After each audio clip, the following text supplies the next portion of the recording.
সামনে এ পর্যায়ে আমি সবাইকে ধন্যবাদ জানিয়ে আমি আর একটি ক্লাস নিয়ে আসছি। সেটি হচ্ছে তোমাদেরকে অনুসিদ্ধান্ত সূত্র তোমাদের কাছে পরিচয় করে দিচ্ছি।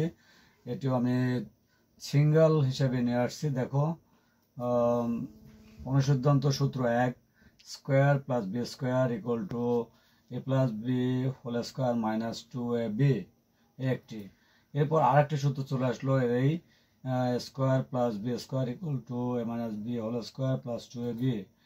আর একটি সূত্র 3 নম্বর চলে আসলো, অনুসিদ্ধান্ত A plus B whole square equal to A minus B whole square plus 4ab। এটিকে মান নির্ণয়ের সূত্র বলা যায়। অনুসিদ্ধান্ত সূত্র 4 চলে আসলো, A minus B whole square equal to A plus B whole square minus 4ab। দেখো, অনুসিদ্ধান্ত সূত্র আর একটি চলে আসলো, square plus B square equal to plus B whole square plus A minus B whole square divided by 2। এগুলোর অনুসিদ্ধান্ত সূত্র। আর একটি সূত্র চলে আসলো এখানে, এ বি সূত্র। এ বির সূত্রটি অত্যন্ত গুরুত্বপূর্ণ, এ প্লাস বি ডিভাইডেড বাই 2 এর whole square minus A.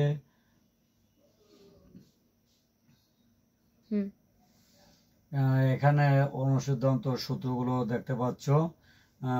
A B equal to A plus B divided by 2 এর whole square minus A minus B divided by 2 এর হোল স্কোয়ার। এই সূত্রগুলো আমি পূর্বেও আলোচনা করেছি, আবারও সিঙ্গেলভাবে এখানে নিয়ে আসলাম তোমাদের সুবিধার্থের জন্য। এরপরেই আমি আরও কিছু ক্লাস নিয়ে আসবো পরবর্তীতে, যে কিভাবে সূত্র থেকে সূত্র তৈরি হয় সেই প্রমাণগুলো তোমাদের সামনে পরবর্তী ক্লাসে তুলে ধরবো। সে পর্যন্ত ভালো থাকো, সবাইকে ধন্যবাদ।